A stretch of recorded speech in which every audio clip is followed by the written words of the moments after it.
Hello everyone, good morning সবাইকে। তো তোমরা দেখতেই পেয়েছিলে কালকে শর্টসে যে আমরা একটা নিমন্ত্রণ বাড়ি যাচ্ছি। কোথায় যাচ্ছি জানতে হবে তো। এই যে গাড়িতে চেপে পড়েছি বরমশায়, আর ওয়েদারটা এত সুন্দর ছিল। আর এই দেখো চলে গেছি ইনভিটেশন বাড়িতে, আর এইটা ছিল অন্নপ্রাশন বাড়ি। এই দেখো এই পুচকিটার এই অন্নপ্রাশন ছিল, এটা বেবি বয়, কত কিউট দেখছো।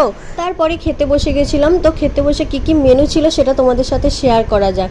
তো প্রথমেই পাতে দিয়ে দিয়েছিল লবণ লেবু, তারপরে স্টিম রাইসের সাথে ঘি আর শাক ভাজা, তো অনবদ্য কম্বো। আর তার সাথে দিয়ে দিয়েছিল মুগের ডাল, আর তারপর স্যালাড দিয়ে দিয়েছিল। আর এখানে দেখো বাটার ফ্রাই দিয়েছিল, যেটা ছিল ভেটকি মাছের। তো এটা খেতে দারুণ ছিল, সত্যি কথা বলতে প্রতিটা রান্নাই ভালো ছিল। আর দেখো ফুলকপির রোস্ট, দই কাতলা সমস্ত কিছু চলে এসেছে। এত তাড়াতাড়ি দিচ্ছিল যে আমি খেতেই পাচ্ছিলাম না। দেখো দই কাতলা শেষ করতে পারিনি, তারপর পমফ্রেট চলে এসেছে, আবার তারপরে এই ভাপা ইলিশ। মানে কোনটা ছেড়ে কোনটা খাবো কিছুই বুঝতে পারছি।